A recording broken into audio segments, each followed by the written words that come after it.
오늘의 데일리 뉴스레터에 오신 것을 환영합니다. 1. 리버린 사우디한 홀릭.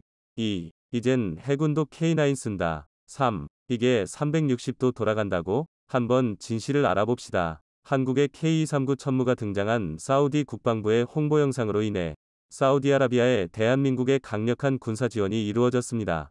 천무는 사우디와의 계약 소문만 무성하게 남겨져 있었으나 이제는 사우디 예멘 접경지역 최전선에 이미 실전 배치가 확인되었습니다.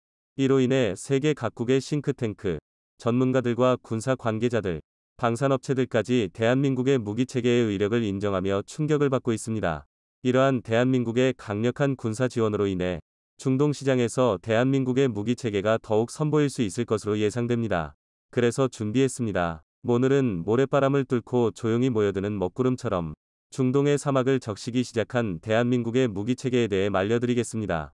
최근 대한민국 무기체계에 대한 중동의 관심은 아라비아 사막의 열기만큼 뜨겁습니다. 당장 UAE만 봐도 일본과 함께 지난 2017년부터 추진한 수송기 도입 사업을 엎어버리고 대한민국과 손을 잡았습니다. 심지어 일본은 UAE의 수송기 도입 사업을 수주하고자 없던 활주로까지 만들어서 야전 비포장 이륙 시험까지 선보일 정도로 공을 들였습니다. 그럼에도 UAE는 이제 막 개발 단계에 돌입한 대한민국의 첫 번째 수송기를 선택한 것입니다. 여기서 끝이 아닙니다. UAE는 대한민국을 선택하고 미국까지 내팽개쳤습니다. UAE는 미국의 지나친 갑질로 노후화된 F-16 라크 60 교체 사업이 난항을 보이자 아예 모든 사업을 취소해버리고 대한민국 KF-21 도입을 검토하고 있습니다. UAE 내에서는 F-16 블락 62 차기 모델로 F-35를 염두에 두고 있던 것으로 알려져 있는데요. 이는 적어도 중동 방산 시장에서만큼은 KF-21의 미래 가치가 F-35 미상이라 평가받은 셈입니다.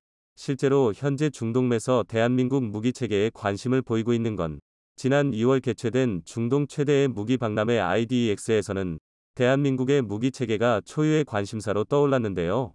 특히 우크라이나 전쟁을 계기로 중동 국가들은 방산시장의 초거대 블루오션이 되고 있습니다.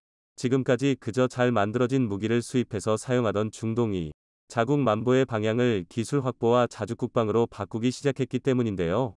전 세계적으로 불기 시작한 탈세계화와 군비 증강 위 바람 속에서 중동의 안보 기조가 송두리째 흔들리고 있는 것입니다.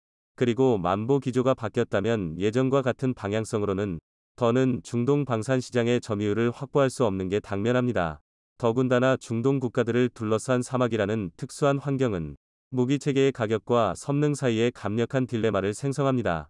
사막에서 운용하는 장비들은 다른 지역보다 더욱 높은 신뢰도와 성능을 요구하기 마련인데요. 즉 정리해보면 중동 내에서 요구하는 차세대 무기체계의 조건은 신뢰도 검증과 압도적 성능을 보유해야 하고 그러면서도 합리적 가격대를 형성해야 합니다.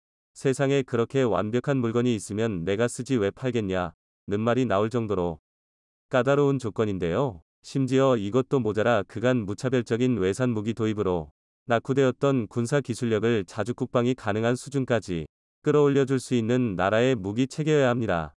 사실 이쯤이면 교과서에나 이상적 거래 상대의 표본으로 나올 수준인데요. 가격, 성능, 신뢰도 3박자가 모두 맞아떨어지고 적극적 현지화와 기술 이전까지 가능한 나라이면서 나토, 미국 등 서방 세계와 같은 규격을 공유하고 있어 현재 개편의 리스크를 줄일 수 있는 나라는 전 세계에서 오직 딱 하나밖에 없습니다. 그렇습니다. 바로 대한민국입니다. 이게 절대 과장이 아닌 게 실제로 최근 대한민국은 중동 국가들의 차세대 무기체계 도입 사업에서 가장 우선순위로 고려되고 있습니다. 앞서 말씀드린 UAE와는 4조 원대 천궁2 수출 계약을 체결했고 이집트와는 2022년 2조 원대 K9 자주포 패키지 수출 계약을 체결했는데요. 그리고 가장 최근 사우디아라비아의 최전방 주둔군 홍보 명상에 대한민국의 K239 천무가 등장하면서 전세계 방산 관계자들을 잔뜩 긴장하게 만들었습니다. 지난 2022년 3월 약 1조 4천억 원 규모의 계약을 체결했다는 짤막한 현지 발표 이후 감감무소식이던 천무가 어느새 실전 배치까지 완료되었다는 게 확민된 것입니다. 천무와 경쟁하던 타국의 다면장 로켓 개발업체 입장에서는 패자부활전 한번 못해보고 탈락의 고배를 마신 셈인데요. 그래도 천무는 사정이 나은 편입니다. 대한민국의 비궁은 계약 과정에 대한 어떠한 보도도 없이 지난 사우디의 신형 고속 초계정 FPV-200 매 실전 배치까지 완료된 이후에야 뒤늦게 관련 소식이 말려지기 시작했는데요. 심지어 이런 사례가 한두 번이 아닙니다. 지난 2018년 메도사무디는 40초짜리 명삼 하나로 전 세계 방산 시장을 뒤집어 놨습니다. 해당 명삼은 사우디 육군이 발사한 미사일에 예멘 후티 반군의 차량이 파괴되는 내용이었는데요. 그리고 결정적인 건 해당 영상에 사우스 코리아 TGM, 즉 한국산 대전차 미사일이라는 단 한 줄의 설명이 붙어 있었다는 것입니다. 해당 명상에서 말하는 대전차 미사일은 대한민국이 자체 개발한 현궁을 의미하는데요. 이때도 비궁, 천무와 마찬가지로 사우디가 대한민국에 현궁을 도입했다는 발표는 어디에도 없었습니다. 게다가 원래대로라면 사우디는 현궁이 아니라 미국의 FGM-148 제블린을 사용하고 있어야 했는데요. 이미 사우디는 지난 2010년 미국으로부터 제블린 발사기 20개와 미사일 150발을 구매했고 2015년 예멘 내전이 본격화되자 10억 달러, 한화 약 1조 3천억 원이 넘는 물량의 미사일을 추가 주문했기 때문입니다. 단순 계산으로 제블린 미사일만 무려 15,000발 이상 보유한 상태였다는 건데요. 그런데 이를 비웃기라도 하듯 소리소문도 없이 미국의 제블린이 아니라 대한민국의 현궁이 사우디군 손에 들려 있으니 세계 방산업계에 난리가 날 수밖에 없었던 것입니다. 또한 이를 통해 대한민국이 개발한 현궁이 성능 면에서 제블린을 압도한다는 사실도 말려졌는데요. 단적으로 제블린의 경우 적외선 CCD 조준 장치를 냉각하는 데에만 30초에 달하는 시간이 필요한 것과 달리 현궁은 비냉각식 적외선 CCD와 가시광선 카메라를 조합한 덕분에 주간과 야간 모두 더욱 신속한 조준이 가능합니다. 또한 110mm에 불과한 구경으로도 현궁의 관통력은 무려 900mm에 육박하는데요.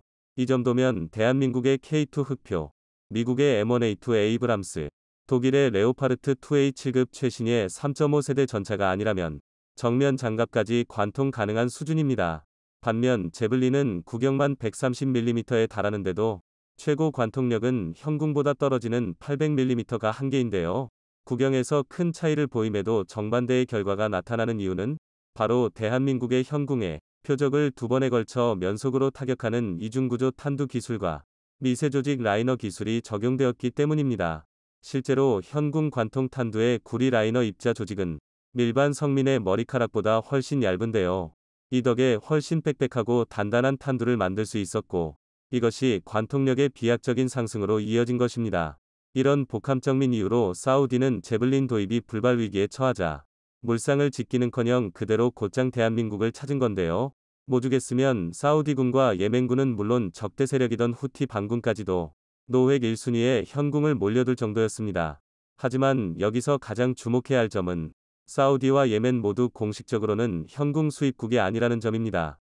중동은 늘 분쟁 빈도와 군사적 긴장도가 높은 곳이었고 이로 인해 어떤 무기체계를 도입하느냐가 국지전의 빌미가 될 수 있는 지역이 되었습니다. 그러니 전략적, 전술적 목적을 위해서라도 최대한 비밀리에 무기체계를 도입하는 겸양이 생긴 건데요. K239 천무가 소리 소문 없이 실전에 배치된 것도 같은 이유에서입니다. 일례로 사우디와 분쟁 관계에 있는 이란은 파즈르 3, 파즈르 5를 주력으로 운용하고 있습니다.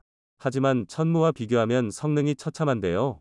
파즈르 3, 파즈르 5는 각각 240mm, 333mm라는 제한된 탄두 구경의 로켓만 운용할 수 있지만 천무는 하나의 발사대에서 130mm부터 239mm까지 전장 상황에 맞춘 3종의 로켓을 모두 발사할 수 있습니다. 또한 사거리에서도 큰 차이를 보이는데요. 구경이 가장 큰 333mm 파즈르 5의 경우 최대 사거리가 70km 남짓이지만 천무는 239mm가 80km에 달하고 개발 마무리 단계에 돌입한 전술 지대지휘 도무기 KTS-SMII의 경우 최대 사거리가 무려 290km에 육박합니다. 이뿐만이 아닙니다. 이란의 파즈르 5와 천무 239mm 로켓은 구경이 100mm 가까이 차이 남에도 불구하고 화력면에서 정반대의 결과를 보이는데요.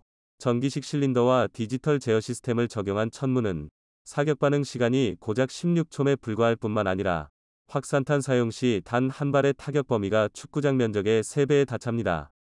사우디군 입장에서는 천무 한 대로 파즈르 5분의 3수십 대를 상대할 수 있는 셈입니다.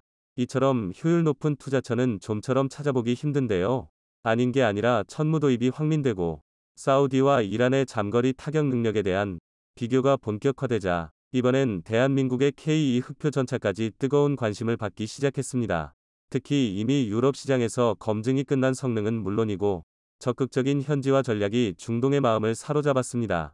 실제로 현대로템은 지난 DX 코리아 2018에서부터 K2 전차의 사막형 모델을 공개하는 등 적극적인 마케팅을 펼치고 있었는데요. 사막형 K2의 가장 큰 특징은 무덥고 건조한 사막 기후에 맞춰 전차 맨진에서 발생하는 맨진열을 효과적으로 배출할 수 있도록 개량된 배기구를 설치했다는 것입니다. 또한 전차 내부에서 가장 협소한 공간민 조종석에 강력한 에어컨을 탑재하고 기동 시 발생하는 모래먼지를 막기 위해 캐터필러 의로 고무 덮개를 더 씌워 분진을 상당히 줄였는데요.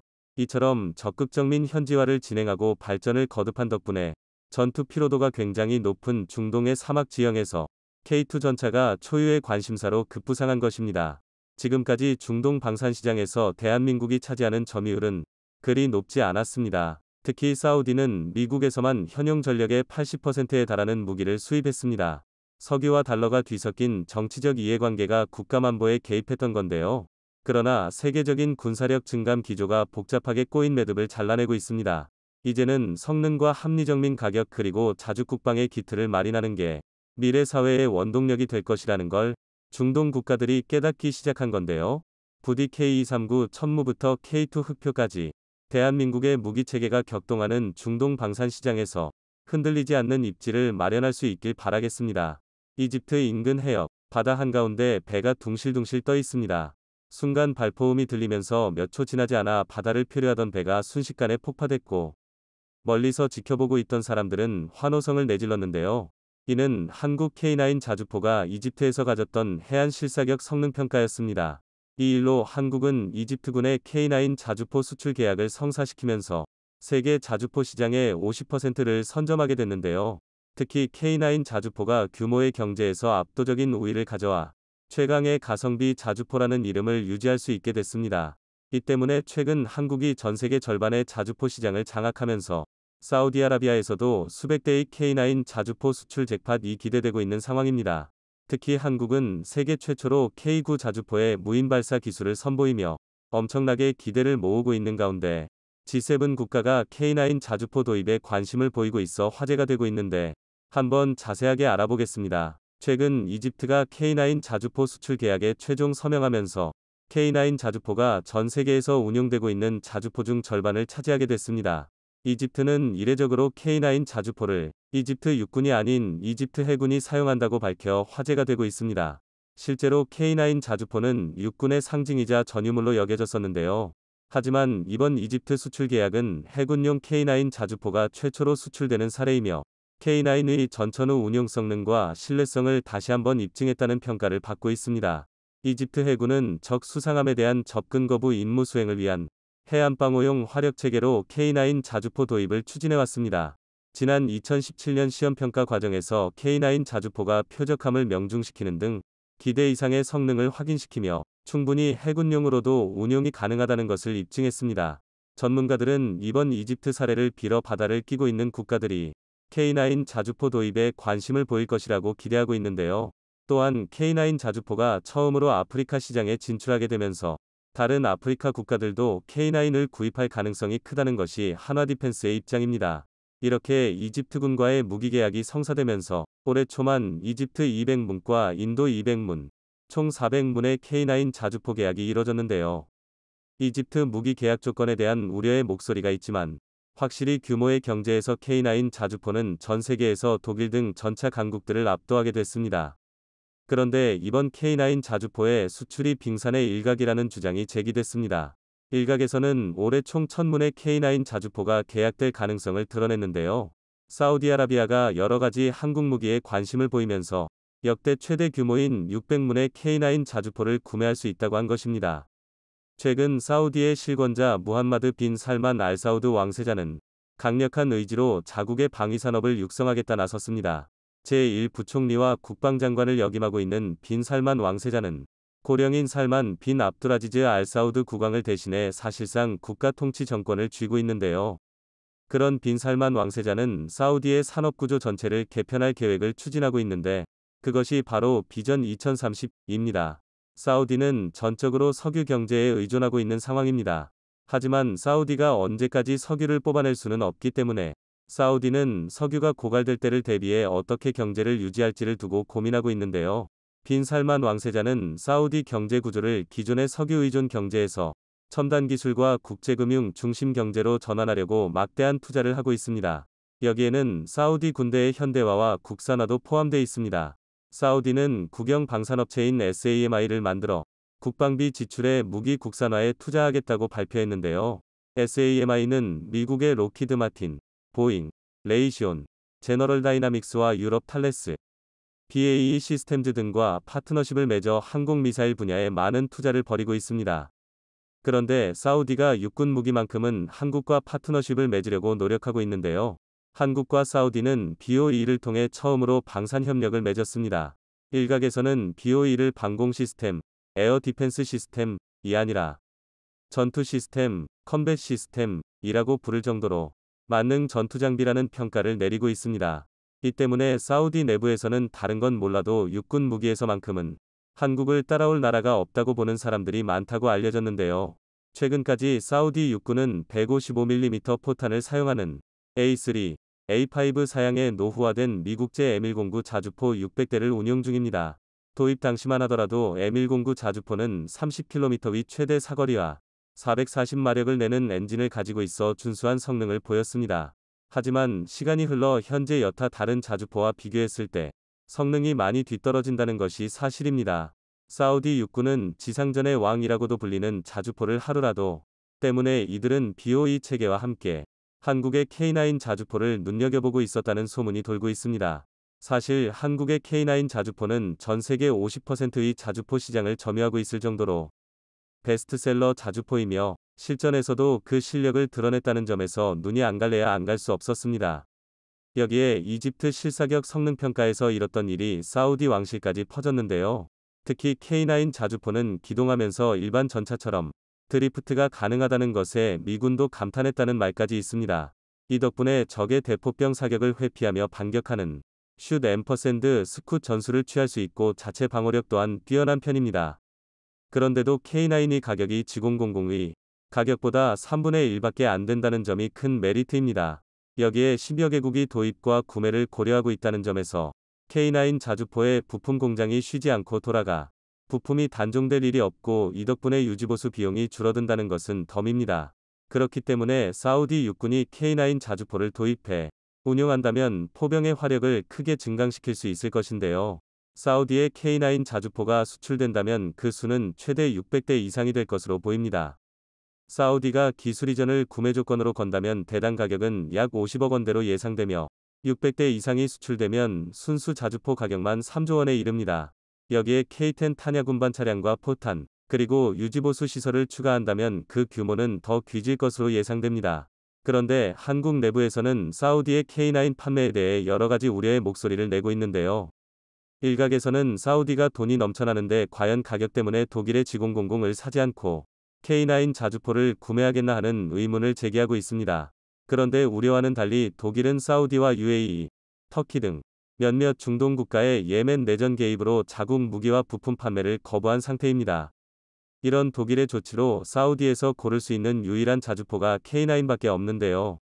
또한 파워팩 문제를 들 수 있지만 이미 한국은 국산 파워팩을 내놓았고 터키에 처음으로 국산 파워팩을 수출하기로 결정해 큰 문제가 되지 않습니다. 이 때문에 사우디에 수출될 K9 자주포에는 국산 파워팩이 탑재되어 판매될 가능성이 높습니다. 마지막으로 한국이 사우디에 자주포 기술 이전을 해주면 나중에 사우디가 자재 개발한 자주포를 앞세워 한국의 자주포 수출에 걸림돌이 되는 것이 아닌가 하는 것입니다. 이 문제에서도 걱정할 것이 없는 게 이미 K9A1 사양의 자주포 기술은 구식으로 변하고 있으며 한국은 K9A2와 K9A3 사양의 자주포가 개발될 예정으로 기술 면에서 압도적인 모습을 보이고 있습니다. 특히 한국은 세계 최초로 무인 발사 시스템을 선보여 전 세계를 깜짝 놀라게 했는데요. 이 때문에 G7 주요 국가 중 하나인 영국이 한국의 K9A2에 큰 관심을 보이고 있습니다. K9A2는 최대 발사 속도를 K9A1보다 50% 이상 늘렸습니다. 이 덕분에 기존의 K9A1 21분에 6발을 쓸 수 있었던 것을 K9A2는 1분에 9발을 쓸 수 있어 화력이 대폭 강화되었고, 그동안 사람의 손을 빌려야 했던 장약 장전이나 신관 장입 등의 모든 과정을 전부 자동화하여 포탑에 더 이상 운용 인원이 상주할 필요가 없게 됐습니다. 이 때문에 K9A2는 자주포를 진지에 위치시켜 놓고 운용 인원이 원거리에서 원격으로 제어할 수 있어 유사시 대포병 사격 등으로 자주포가 피해를 입어도 인명 손실은 없거나 최소한으로 억제될 수 있습니다. 이것 때문에 영국 육군은 K9A2에 대해 큰 관심을 보이고 있는 것으로 알려졌는데요. 만약 영국이 K9A2를 채택해 운용하게 된다면 앞으로 수출 시장에서 나토 주요 국가이면서도 G7 국가인 영국이 사용한다는 홍보 효과로 인해 다른 유럽 국가들도 K9A2를 도입할 가능성이 높습니다. 그렇게 또 K9A2 위 시장 규모가 커지면 자연히 단가 하락 등을 통해 3세계 국가들도 최신의 자주포를 도입할 가능성도 있다는 긍정적인 평가도 있습니다. 더 중요한 것은 K9A2 개량과 동시에 K9A3 개발까지 예고되었는데요. K9A3는 완전히 무인으로 운용될 예정이며 유사시 탑승 병력이 최전선에서 위험을 감수할 필요가 없게 됐습니다. K9A3에서 개량될 또 다른 사안은 사거리 연장과 정밀 타격입니다. K9A3는 포탄으로 저격이 가능하다는 것을 몸소 보여줄 수 있는데요. 이는 이집트에서 열린 K9A1 실사격 성능평가에서 수상한 표적을 명중시킨 것을 생각하면 전혀 놀라운 것은 아니지만 수십 km 밖에서 적을 씹어내듯 포격한다면 적 입장에서는 굉장히 두려울 수밖에 없습니다. 이를 위해 K9A3는 포신을 58 구경장으로 늘릴 예정인데 현재 포신 길이는 155mm 위 52배인 52 구경장으로 약 8m입니다. 그런데 58 구경장으로 늘리면 포신 길이가 9m로 늘어나게 되는데요. 여기에 GPS로 목표까지 유도되면서 100km 밖을 몇 M 오차로 정밀 타격할 수 있는 활공 유도포탄을 사용하게 되면 자주포로 미사일을 쏘는 것과 마찬가지 효과를 가져올 수 있습니다. 영국은 이 점에 주목한 것으로 예상되는데요. 끝을 모르고 변화하는 K9 자주포에 박수를 보내며 얼마 전 폴란드에서 공개한 훈련 영상이 화제입니다. 한국에서 구매한 K2 전차 K9 자주포를 포함해 각종 기관 무기들을 총동원해서 기동훈련은 물론 사격훈련까지 진행했는데요. 평소와는 차원이 다른 대규모의 훈련을 진행한 데다가 폴란드 대통령의 이를 직접 참관까지 하러 왔기 때문입니다. 최근 K2차 도입분 물량을 예정보다 3개월이나 빨리 인도받는 등 방산 빅딜 계약은 순항하고 있는데요. 이런 상황인데도 불구하고 일각에서는 한국인 직도입 물량을 다 넘기고 나면 2차 계약을 따내는 데에 실패할 수도 있다는 의혹을 던지고 있습니다. 이게 어떻게 된 일인지 함께 확인해 보도록 하겠습니다. 최근 한 소셜미디어 계정에서는 폴란드 병사들이 한국 무기로 훈련을 진행하고 있는 사진과 영상이 올라왔습니다. 30일과 31일 양일간 진행된 이 훈련에선 폴란드로 수출된 K2 전차의 첫 시사격이 진행될 예정으로 알려져 있었는데요. 폴란드 북동쪽의 오르지스 훈련장에서 실시된 이 훈련에서는 K2뿐만 아니라 K9의 실사격 훈련 역시 병행되었습니다. 이 계정에서는 폴란드 16기갑사단 부대원들이 K2 전차 실사격을 위한 마지막 준비를 하고 있다는 코멘트와 함께 장병들이 한국산 훈련탄을 K2 전차에 수납하는 사진을 올렸습니다. 이 훈련탄들의 사진을 자세히 보면 전차 포용 예광탄이나 풍산 M256 직사포용 등 한글 프린팅까지 보이는데요. 한국에서 K2 전차와 함께 막 공수해온 따끈따끈한 전용탄이라는 것을 알 수 있습니다. 이 뒤로도 훈련을 준비하는 사진이 속속 올라오면서 마리우시 부어슈차크 폴란드 국방부 장관과 안제이 두다 폴란드 대통령까지 이 실사격 훈련에 참관하러 온다는 소식을 전했습니다. 이 훈련에는 폴란드 기갑사단뿐만 아니라 나토군 역시 참여하여 올해 폴란드에서 열리는 군사훈련 중에서는 최대 규모가 되었는데요. 단순히 훈련장 안에서 이루어지는 훈련을 넘어 적침에 의해 우발적으로 생성되는 전장에서 임무를 수행할 수 있도록 행정당국과 협력한 군 병력의 기동에 중점을 두고 진행됐습니다. 현지 매체는 K9 자주포의 활약 지원을 받아 K2 전차로 전선을 구축하는 기본적인 연계에 더불어 해군이나 공군과의 유기적인 합동 작전 능력을 과시하는 훈련이 될 것이라고 밝혔습니다. 거의 전군이 동원되는 대규모 훈련인 만큼 훈련에 참관하는 안제이 두다 대통령은 이 자리에서 공식적으로 군 발전의 주요 방향을 발표했다고 하는데요. 이는 2039년까지의 장기적인 계획으로 폴란드 군대의 재건 및 기술 현대화에 대한 세부 지침을 K2와 K9인의 세워놓은 앞에서 설명했습니다. 폴란드에서 이 정도로 규모가 큰 훈련을 벌이고 대통령까지 나서서 이를 홍보하는 데에는 이유가 있습니다. 물론 근본적인 이유는 폴란드가 현재 러시아의 서진을 틀어막는 최전방이기 때문입니다. 그러나 폴란드가 그 못지않게 신경을 쓰고 있는 문제가 있는데요. 여전히 폴란드 내부에 남아있는 한국 무기에 대한 반감입니다. 한국과의 군사적 협력을 추진하고 있는 현 정권엔 굳이 분류하자면 우파 정당으로 사이가 나쁜 주변국들을 배척하고 국방력에 투자할 것을 강력히 주장하는 성향이 있습니다. 폴란드인들은 그 기구한 역사 때문에 러시아에 대한 반감이 강한데 더군다나 러시아가 우크라이나를 침공하면서 실질적인 위협으로 떠오르게 되자 지지율이 폭등했죠. 그 지지율을 바탕으로 앞으로도 한동안은 정권을 지킬 수 있을 것으로 관측되고 있는데요. 문제는 이에 동의하지 않는 야당 지지자들도 적지 않으며 같은 우파 내에서도 한국이라는 외세에 너무 의존하는 것이 아니냐는 목소리가 나오고 있다는 것입니다. 게다가 한국 무기가 들어오면서 시장을 빼앗긴 폴란드 내 유럽계 방산 관계자들도 이들의 목소리에 힘을 보태고 있죠. 이들은 지속적으로 한국 무기를 의심하는 언론 플레이를 해오고 있는데요. 거기에 등장하는 비교군 중 하나가 의외로 크라브 자주포입니다. 크라브 자주포는 다들 아시다시피 K9인 자주포에 차체에다 영국산 포탑을 얹은 K9인이 파생형입니다. 그런데 특이하게도 폴란드인들은 크라프를 자국산으로 여기고 있는데요. 크라프가 태어나게 된 계기 자체를 폴란드가 제공했으며 우크라이나에 공유하기 전까지는 유일한 운용국이 폴란드였던 대다 생산 역시 배와 하나로부터 각각 라이센스를 제공받아 폴란드 내에서 이뤄지기 때문입니다. 폴란드 정부에서는 프라프를 일종의 과도기적 존재로 취급해서 K9을 구매한 뒤엔 기존 보유분의 대부분을 우크라이나에 공여해버렸지만 폴란드 내부에서는 자신들의 입김이 많이 들어가 있는 크라프에 더 많은 애정을 주고 있죠. 그들 입장에서는 또 그럴만도 한 게 크라프가 급조되어 만들어진 것 치고는 꽤 나쁘지 않은 완성도를 보여주기는 했기 때문입니다. 포탑과 차체부터가 전혀 다른 DNA에서 만들어진 것인데도 여기에 더해 방호장치, 화재 진압장치, 전자장비, 직사, 조준경, 심지어는 폴란드산 사통장치까지 조화롭게 통합시켜놨죠. 폴란드 입장에서는 크라프가 자주 국방의 첫 발판과도 같은 존재인 것입니다. 하지만 이런 논의에서 흔히 뒷전으로 물러나는 요건이 있죠. 바로 가격입니다. 크라프의 가격은 K9인 대비 최소 15배에서 많으면 2배까지도 됩니다. 어느 나라에서나 실제 운용하는 군이나 실제 구매 계약을 하는 정부에 속하지 않는 제3자들은 그냥 더 강하고 멋있는 무기를 원할 뿐이고 실용성이나 금전적 문제 같은 건 신경 쓰지 않곤 합니다. 얼마를 들여서 어디에다 쓰는지보다 우리나라에 이렇게 대단한 무기가 있다는 사실을 원하기 때문입니다. 그런 사람들이 폴란드에도 있었고 이들의 목소리가 폴란드 내 방산 관계사들의 언론 플레이를 통해 증폭되면서 마치 이게 폴란드가 당장 목전에 두고 있는 심각한 문제인 것처럼 비춰지는 것인데요. 이런 분위기가 언론에 보도되고 한국으로 전해지면서 다소 화전되어 심지어는 K9인이 2차 계약이 무산될 위기에 처했다는 루머까지 퍼졌습니다. 이는 내용이 자극적일 뿐이고 현지의 일부 여론 외에는 별다른 근거가 갖춰지지 않은 엉터리 주장입니다. 당장 크라프의 포탑은 BA사에서 단종시킬 예정이고 하나도 현지에 생산기지가 생기는데 굳이 크라프의 차체 라이센스를 별개로 유지해줄 이유가 없습니다.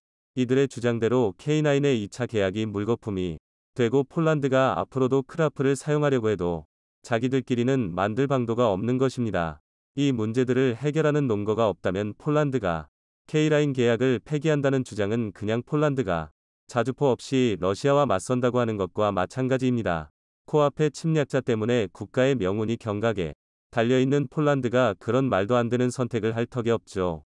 당연히 이런 루머가 퍼지든 말든 폴란드와의 협력은 순조롭게 진행되고 있습니다. 지난 3월 초에는 케이트 전차의 현지 생산업체가 선정됐습니다. 레오파르트 시리즈의 창정비 및 개량 차르현, 장갑차의 생산 경력이 있는 폴란드 현지 군수업체 WZM4가 선정됐는데요. 이를 기념하는 자리에는 마리우시 부하슈차크 국방장관을 비롯한 폴란드 군의 핵심 인물들이 동석하기도 했습니다. 그리고 이 자리에서 케이트 전차가 시간이 지남에 따라 폴란드뿐만이 아니라 더 많은 나토의 군대에 판매될 수 있을 것이라 확신한다며 공개적인 지지 선언을 하기도 했죠. 지난주에는 북동부 벵고르 제보에 주둔하고 있는 제11포병연대에서 K9 자주포의 운용자 교육이 진행됐습니다. 개발사인 하나 에어로스페이스의 직원들이 직접 부대를 찾아 폴란드 군인들에게 2주 동안 K9인이 운용 및 유지 보수 노하우를 하나부터 열까지 가르쳐줬다고 하죠. 여기 참여한 하나에어로스페이스의 개발자들은 여독과 경로로 지쳐서 초췌한 낯빛을 띠고는 있었지만 폴란드 포병들을 바라보는 눈빛만은 빛나고 있었습니다. 폴란드는 현재 한국 외에도 미국 등 여러 나라에서 무기를 사모으고 있는데 지금으로선 한국만큼 순조롭게 납품이 지켜지고 있는 나라가 없습니다.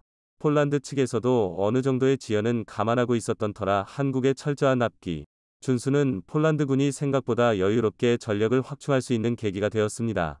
폴란드는 올 8월 미국으로부터 구매한 에이브람스 전차가 인도되면 비로소 육군의 새로운 전차 병력 편제가 가능해집니다. 그래서 8월 15일에는 폴란드 육군의 날에 맞춰서 에이브람스와 K2, K9까지 참여시켜 기갑전력을 과시하는 열병식을 열겠다고 밝혔는데요. 열병식 후 얼마 지나지 않아서는 에어쇼를 개최해서 한국으로부터 최초로 인도받은 FAU 공지피가 폴란드 공군 라운드를 날개에 새기고 첫 비행을 선보일 예정입니다. 한국과 맺은 계약이 위태롭다면 이런 계획이 세워질 턱이 없겠죠.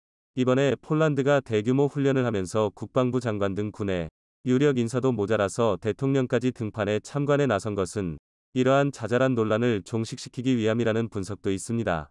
멀쩡하게 잘만 진행되는 사업을 흔들만한 목소리를 직접 나서 철회하겠다는 것이죠. 최근 들어 놀라운 성장을 보여주고 있는 한국. 방산하지만 이렇게 장사가 잘 되다 보면 이처럼 그것을 시기하고 뜯는 무리도 생기기 마련입니다. 하루아침에 나타난 한국 한태 시장을 죄다 빼앗겼는데 자기들은 품질의 한계로 한국과 경쟁도 못해보기 때문에 뿔이 날 만도 하죠. 폴란드에서의 이런 논란은 시간이 지나면서 폴란드의 K2와 K9인이 생산시설이 자리잡게 되면 자연히 종식될 것입니다. 한국의 라이센스 기술 이전 정책은 마케팅에 도움이 되기도 하지만 판매국의 토종 방산업과도 좋은 관계를 유지하려는 깊은 생각이 담겨 있기 때문입니다. 무기를 거래한다는 것은 다른 의미로 말하자면 군사동맹을 맺는다는 것 기술 유출의 우려가 꾸준히 언급되는데도 한국이 무기 수출국한테 적극적으로 라이센스를 추천하는 것은 동맹의 민심을 등지지 않으려는 대보인 것이죠. 아직 폴란드 내부에서는 한국의 속내를 알아주지 못하는 사람들도 있는 모양이지만 조만간에는 이 뜻이 전해지기를 기원해보겠습니다.